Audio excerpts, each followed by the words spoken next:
Hello and welcome to episode 14 of the SD.RB podcast. Today Tom Werner is going to be giving us part 1 of his Ruby Idioms series.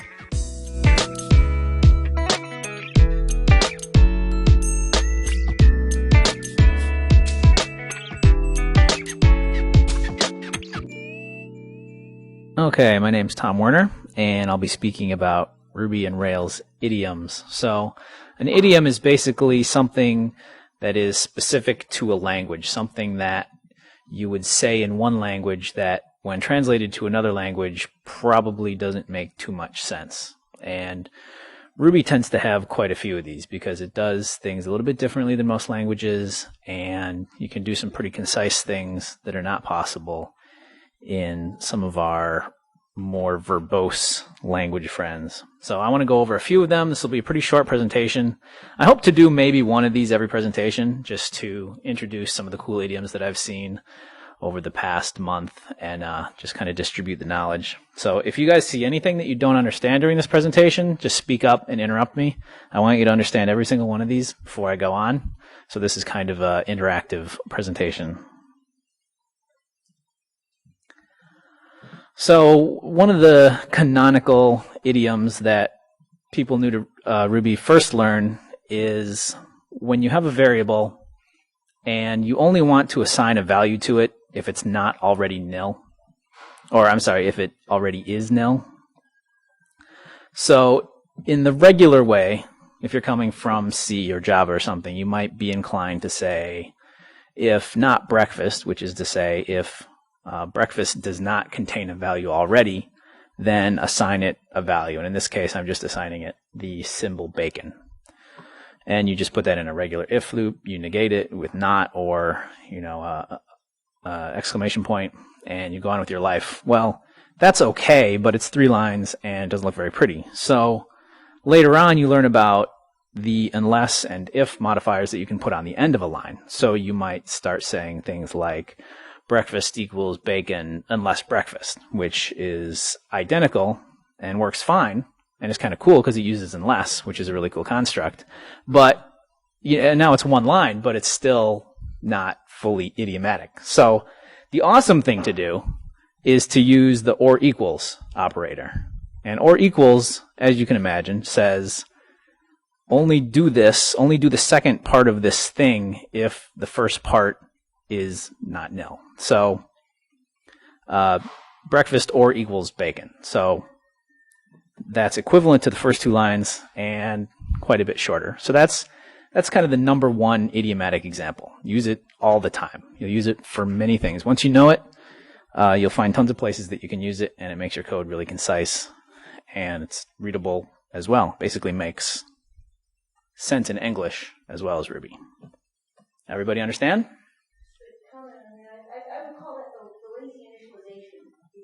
Yes. Yeah, that's a good lazy in the. Sure, yeah, and if you guys have seen these before and you have what people have named them, speak up because I don't actually know the names of some of these things.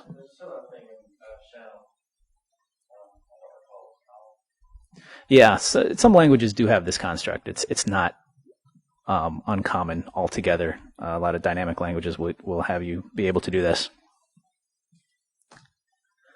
The next example is if you have a value that contains something and you want to do a certain operation if it contains any of a number of values. So at first you'll write if val equals 1, or val equals 12, or val equals 42, and this will go on, and you'll add more and more as your app evolves. And eventually it just becomes a pain. And if you got to rename val for some reason, then, well, search and replace or a bunch of typing. So you can do it the first way until one day you learn about arrays and all the really cool methods that they offer you. So in the second example, you have an array of the values that you want to test against. And you just string them all together in an array, and you use the include operator. The include operator just goes through the array and sees if the value equals any of them. So this, I'm pretty sure, does not have a name. As far as speed, I did some benchmarking on this because I was curious.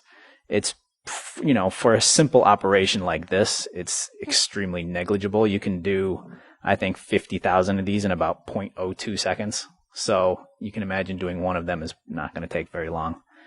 But you are going to have a tiny, tiny speed difference depending on where the number or whatever you're testing against falls in this array. So not really an issue, but for really speed conscious things, you might want to do the first one and order them by the frequency of their occurrence, because it will short circuit at the first instance.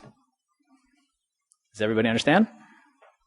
Yes. I don't know if this is an important point or anything, but to me, the same construction is superior. Anybody can look at this and understand what's going on. Right. Even if you didn't know that this will use square brackets, whatever. There's enough information here to understand it on the face of it. And since most programming is written once, but read many times, that's important. It is. And If you back up on it, that idiom is completely ridiculous. You can't read it. what you mean the previous one? The previous this one? Yeah, the awesome one. I don't like that one a bit. Oh, you don't? I like it less because it's clear what's going on. The intention is clear. So even if you got it wrong, it's even as wrong. Okay, so there's some. I repeat things for we podcast all of these, so I like to repeat. Yes, the readability of the first idiom might be better in the second one, and that is a hurdle if you're writing this code for mass consumption of other people who maybe are unfamiliar with Ruby. But once you become familiar with Ruby, the awesome version of this idiom becomes almost the same as the second one or the first one. It just becomes, as your experience grows and as you become more familiar with it, you don't think twice about it. It just makes sense, right? So to that point, one of the downfalls of C++ was exactly you needed to know all this stuff in order to work with it. That is true. That is true. I mean, esoteric knowledge. It is. Idioms are always going to be personal preference. But if you like Ruby and you like the way it makes things capable of being precise, but also most of the time logical, because you can look at something like or equals, and that says it uses the basic capabilities of or and combines it with equal. So it's basically doing exactly what it says. Just it's a concise operation to do that. And if you like the second one, that's cool. You can use whatever idiomatic version you like. And the second one is kind of cool looking. I don't want to make a big deal of it. The first time it dawned on me that there was on this operator, I just ran through the house. It's a very intuitive and it makes sense to understand what you're trying to accomplish. Then I went back over the code and I questioned why I didn't use the idiom statement. Just using that kind of idiom makes it easy to see what's going on. Right. Well, yes, but the intention gets lost in that idiom. Of course, use the unless. You're saying exactly what you're trying to say. That's true. Yes. I think I could argue a little bit on the unless being more legal. But the reason is that when I read programs like that line of code where it says, well, we didn't use it textbook code, it's telling me what's doing, and I finished reading the first part and I said, but we didn't really mean that. Only sometimes I would do that. So it forces you into the backing up and using the code. So unless that kind of exception clause hang on the tail is not always the most legal way to work. And I agree with that. I think that speaks to the use of the language. That once you're in with the language, and you are intimate with that operator, it works for you. Whereas, the third one? sorry, there's one last. I guess I don't find that to be a language issue. And that my dislike of that has nothing to do with it's because you told me something and then you said, well, maybe I didn't really mean that. And then it comes with clarity of program text. I find that not to be a nice style. Yeah, I can see that because with the first part, when you're reading the code, you see the first part and you think that's, okay, this thing's going to happen. But then you're like, oh, but maybe not. So in fact, then the rest of it. Just get started. That's true. There's a way to use idiom that, the unless. Right. And you can rewrite the first version of this with unless instead of if not. Those two are equivalent. So yeah, you can do both. You can write in the first example, you can say, instead of saying if not breakfast, you can say unless breakfast. Yeah. Yeah. So you can use, right. So yeah, you can use unless in the normal prefix format or in the postfix format. You can do either one. So yes, you can use it either place. So I like or equals a lot. I use it all the time because it's fast to type mainly. Ruby is nice because it's concise without kind of devolving into Perl, So it's in the happy place, right? It's in the happy place between C and Perl, or not C and Perl, but I don't know what in Perl, English and Perl. Okay, so yeah, differing viewpoints, but yeah, different ways of doing things. We all love our own specific things, but a lot of these things that I'm covering are things that you will see in a lot of open source code that is Ruby. So it's good to understand how they came about and why people use them. So back to this one.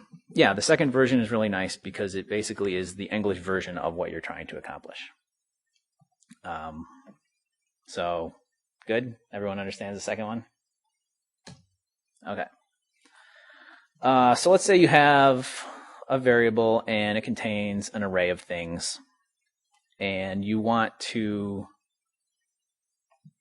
add another thing to it, but you only want to do that if it's not already in the array. So the straightforward way, because we like using unless, might be to say, okay, fruits plus equals apple array, because you can add arrays like that. And doing plus equal just does the assignment part of that for you. So only add it to the array if, or rather, unless fruits include apples. So basically, add it if it doesn't already exist in the array, which is fine. You can do that. Makes sense. And you get the correct result.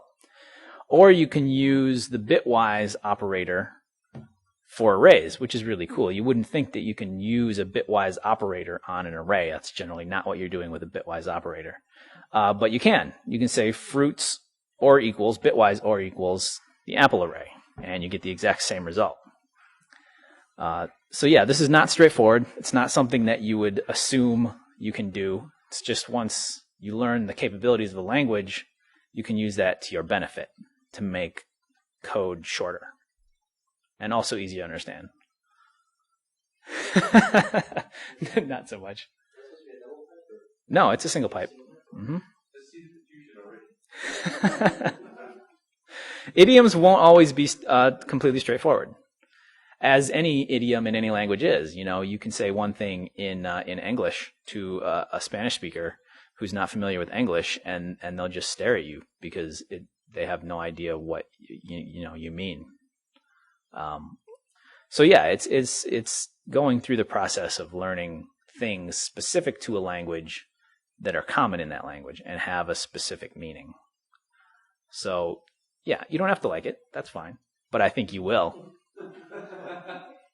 Eventually. Everyone understands this idiom? Any questions? Okay, this one's pretty straightforward, but it's cool.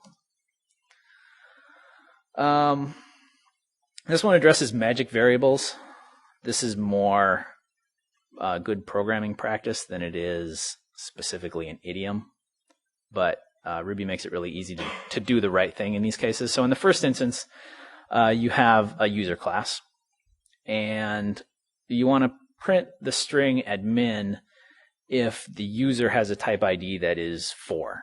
And so, in your paradigm, 4 is basically a constant that says something is an admin. You have user types, and each one is an integer, but they mean a certain thing. And if you sprinkle these throughout your code, and someday you forget what the number 4 corresponds to, or you have to, for some reason, change that value, you've got to go and find every single instance of that in your application and change it, and that's not fun. We don't like to do that as programmers because we're lazy. We just don't want to do that. So in Ruby, creating a constant inside a class allows you to reference it easily and concisely instead of a number. So in the second case here, you see inside the user class, admin equals 4. Admin, because it starts with a capital letter, is a constant. And the convention for constants of this nature are to make them all capital. They don't have to be. To be a constant, all you have to do is start with a capital letter. But the convention is to be all capitals. That distinguishes it from, say, a class constant, like user. So in your code then, outside of the class, you can say puts admin if user.typeid is user : admin. And the double colon operator is the scoping operator. That basically says, give me whatever's inside of this thing. So user, and then access the admin constant within user. And you can see the admin constant is inside user. So this is the solution for magic variables. I encourage you to use it. Makes your code more readable and makes your life a lot easier in case you need to change that value later on. Yes, Rob, that's specifically for you. Everybody understand this and why it's good coding practice? And sort of idiomatic, but not really.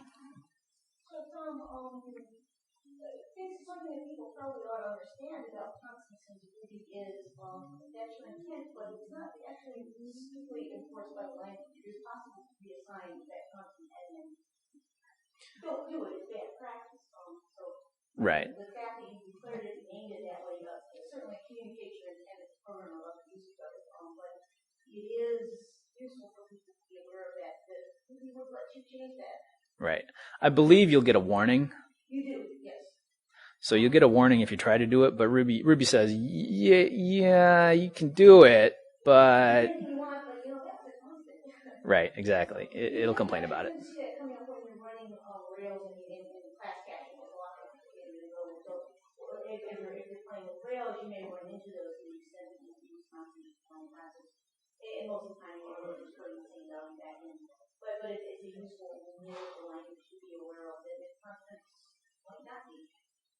Yeah, Rails specifically does that for class reloading and has to turn warnings off or you'd just get inundated with them.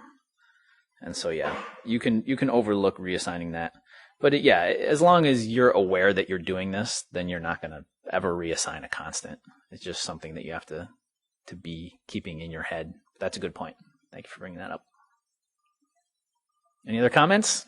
Well, actually, on that, maybe using a symbol instead of the number and constant would be more dramatic and represent that reason.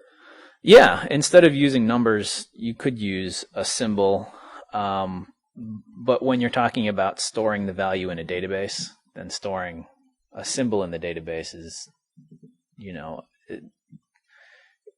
it's weird, right? You'd rather have a number in the database so you don't have to do, you could get the object ID of the symbol, which is always going to be an integer, and it's always going to be the same one for that symbol.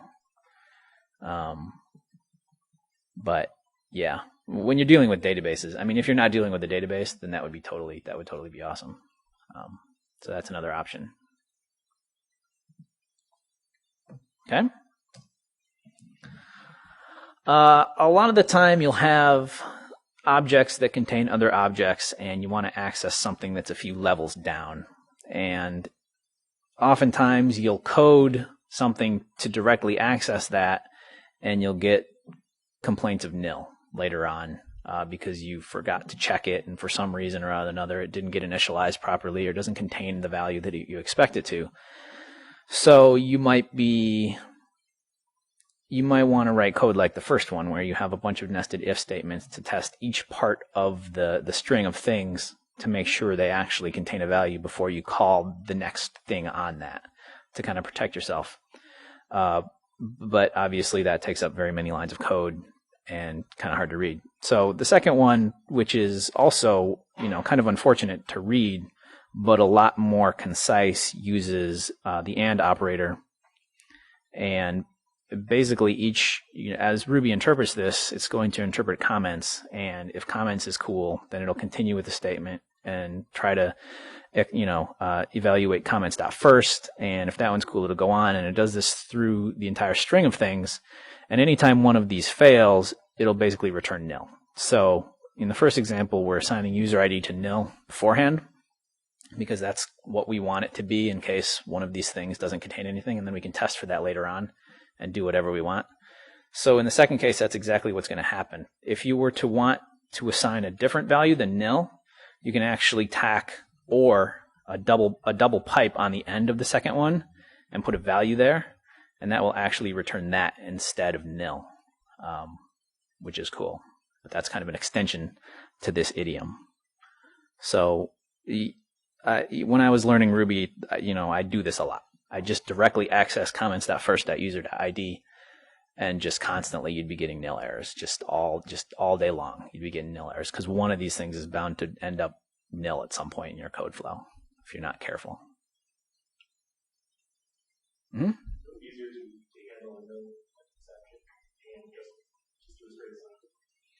You could do that too. You could wrap it with a begin and rescue and capture the nil error. The reason why this is another one is I think if you're coming first language, you're gonna look at that line code for like 10 seconds and think about it. And maybe with a little bit of familiarity, it's second nature. But I think exception handling is not anything, so it might be clear more. Yeah, there's a fine line between obfuscation and idiomatic programming. So yeah, handling a nil exception in this case may be the better choice. Sometimes it's going to depend on your audience. Who's going to be consuming this code later on? Is it going to be someone who's familiar with Ruby, someone who's maybe new to Ruby? So yeah, you have to make those decisions. But this is definitely in some cases, maybe it's not faster to type out. For me, I'm very conscious of how long things take to type. So I like to be concise without being ridiculous. So this is one option. Capturing a nil exception is another option. Definitely a good choice as well. So my question here is that, so the true value of true and something else that isn't false is that something else? Yes. It will return the last thing.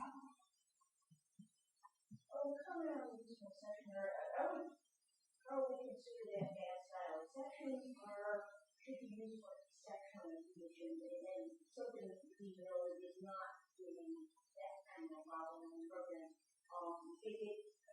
Notationally, it's an awful lot clutter for something that is really a simple case. And performance-wise, in almost any language, setting up that kind of exception stuff is a pretty over thing. So it's really not appropriate use of exceptions for that kind of high-grade UI one on kind of question in the program. So if you don't like that notation, find a different way to write it. But I don't think writing a little exception now or around that kind of time is an appropriate style to use. The reason I like that, I think it's a lot shorter. When I recognize that, yeah, performance-wise, and maybe depending on how you do exceptions, you're writing code, truly exceptional. But for me, it's just like I look at that and I just start thinking like that. It looks like a lot of. If you had 5 more dots, then you're going down a couple lines worth of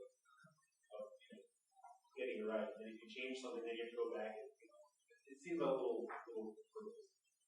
There's a different way of looking at that completely, which is that anytime you start writing things when you're going 3 or 4 levels, writing documentation, I kind of step back and say, maybe I shouldn't be diving that deep into that. Somebody should have something that I can ask for whatever I wanted to ask.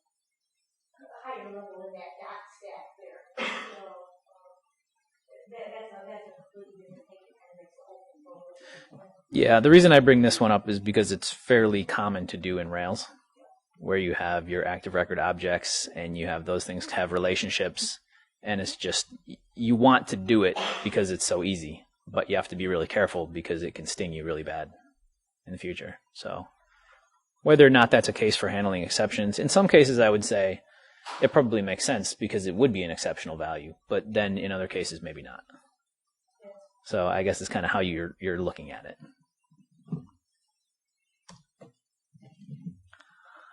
Okay, so you've got a value or a variable, and it contains an array of whatever, it doesn't matter. And you want to get each piece of this array out and put it into a different variable. So you can do this the old-fashioned way and access each element individually, or you can do the awesome way, which uses the splat operator, which is one of the awesomest operators that Ruby offers. And the splat operator, which David Black called the unary unarray operator, which is a good one. The unary unarray, which is basically to say it takes one parameter, it takes one argument. It's an operator that takes one argument and unarrays it. It just takes the array and just turns it into basically a comma delimited list of things, which allows you to do parallel assignment. So you can say A comma B equals splat stuff. Since stuff is an array, A is going to be assigned the first thing, and B is going to be assigned the second thing. So this is very cool. Splat is really important to idiomatic Ruby. It allows you to do some really interesting things, which a few of the next idioms rely on. So does everybody understand the splat?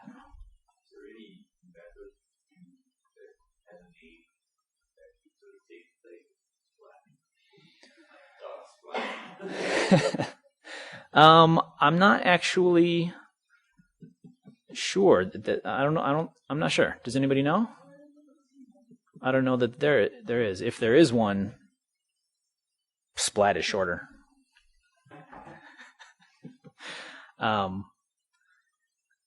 Yeah, I don't know. There might be. Yes, Rob.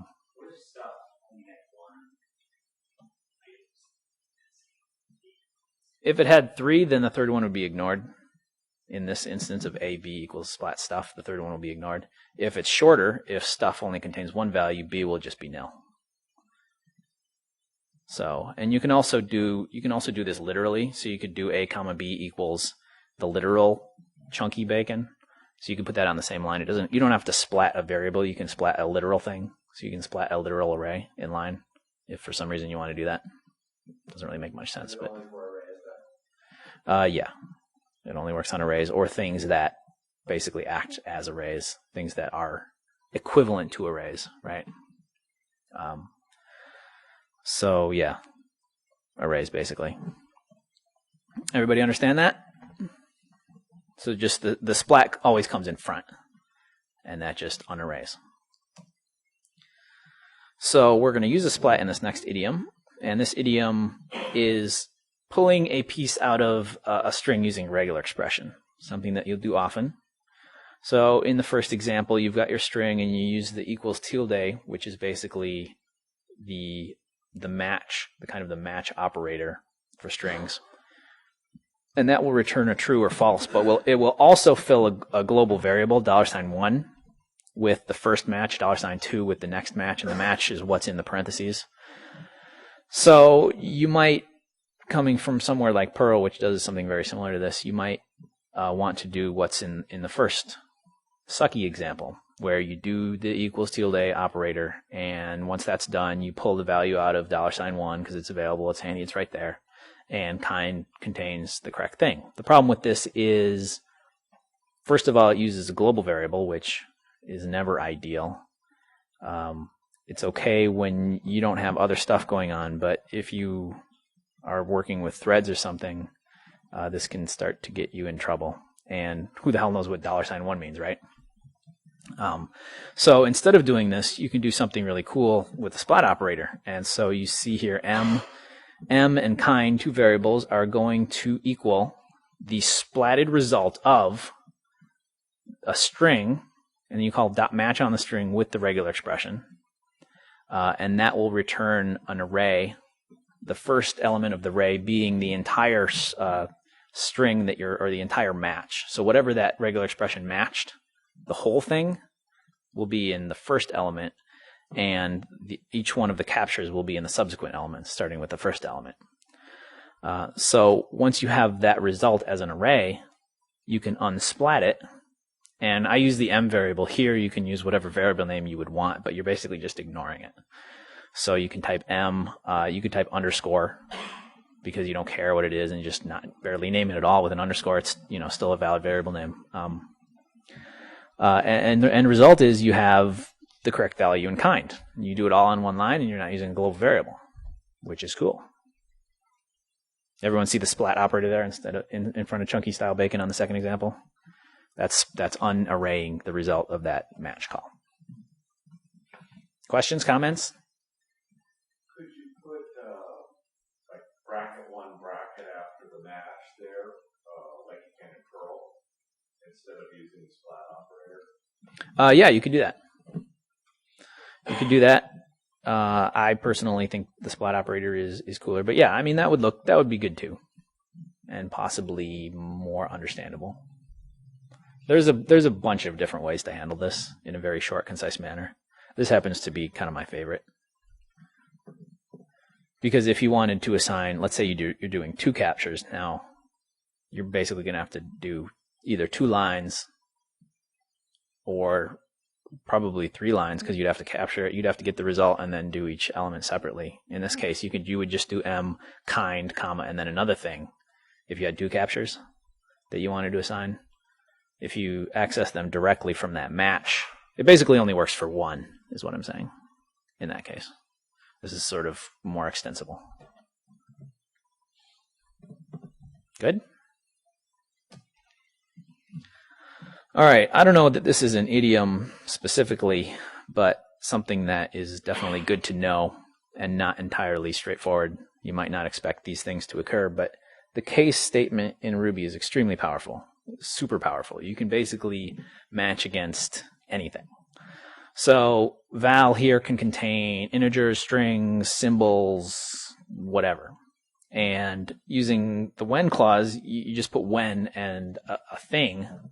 And if it matches that thing, then it'll do that operation. So if val contains 5, you're going to get the string integer. If val contains the string foo, you're going to get a string. If val contains A, B, or C symbols, you'll get list. So you can put a list of items there, as many as you want. If you wanted to, you could unsplat an array. Let's say you have an array that you've previously created in your code. You can just put that variable name there and unsplat that. So if you have an array around handy that contains values that you want to match against or that you want to case against, you put it in there and you splat it, and you've got your list. So it works just like the previous one, A, B, C. Same thing, splatted list.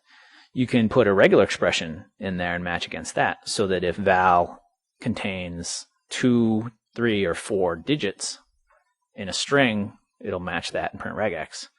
And then you have the else statement, which will handle anything that falls through there. So in your case statement, and you can have all these in the same case statement. There's no restrictions on mixing them. You can have all of them, some of them, whatever you want to do in the case statement. The case statement is really awesome. Questions on that? Not truly an idiom, but it makes your life easier for sure. This one, because I wanted to include something specific to Rails, but really it's not specific to Rails at all. I just kind of faked it. Let's say you have a user model, and you want to create a bunch of class methods on this that you're going to call from outside. And they're class methods because they're not specific to any one user. You're basically calling the method on the user class and expecting to get a user back. It's like find, only specific to some purpose.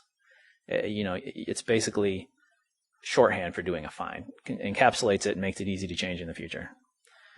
So you could do, and I didn't actually include the sucky version of this, which I should have, but the regular way to do this is to do def self.bestUser, def self.worstUser, or you could do def user.bestUser, def user.worstUser. But in any case, you're having to put either user or self in front of each one of the definitions. So you'll see often, and Rails core code uses this all the time, and Ruby code in general. If you have a bunch of class methods to define on an object, if you wrap them in class, less than self, all of those things will become class methods, just by virtue of being that. What this is doing is it's opening up what's called the singleton class. Some people call it the singleton class. Some people call it the eigenclass. I like eigenclass because it's cool sounding. But it opens the eigenclass, which is a class specific to that object. And in the case of a class, a class's eigenclass is specific to that class only. So only that class is going to have these methods. If you were to do this on an instance of a user, only that instance of the user would have these methods available to it. So in the case of doing it on a class, only the class is going to have these methods, and hence they become class methods. So it's just a cool way to do a bunch of class methods without having to type self dot in front of all of them. So you have to kind of be careful of that when you're looking through code, because if they're wrapped like this and you don't notice the class self up in front of all of them, you might be deceived and think they're actually instance methods, but they might not be. So you have to be careful with it, but it'll definitely save you some time, and you can use them just like you would regular. I mean, they are class methods. They're no different. They're completely equivalent as far as the interpreter is concerned. Questions? Comments? Understood? So yeah, this one, when you come across it the first time and you're new to Ruby, you're like, what the hell? I have no idea what that means. That means nothing to me, which is a problem with idioms, right? But this is what it means. It's nothing magical. It's nothing weird. It's completely normal, very straightforward. If you want to learn more about it, look up singleton class or eigenclass, and you can learn a huge amount about the crazy world of metaprogramming, which this kind of involves. And that's it. That's my 10 idioms for today. Any additional questions or comments or gripes?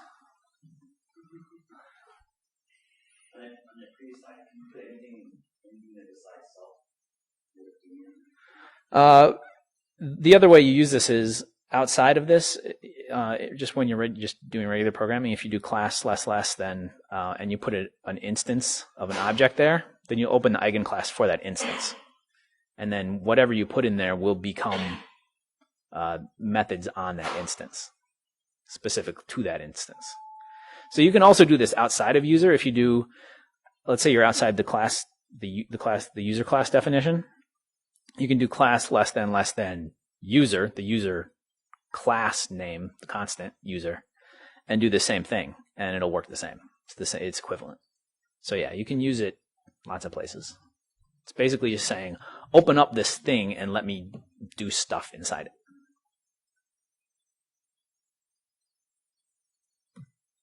Any others? Okay. I'll whip up some more idioms for next time. We'll have the discussion.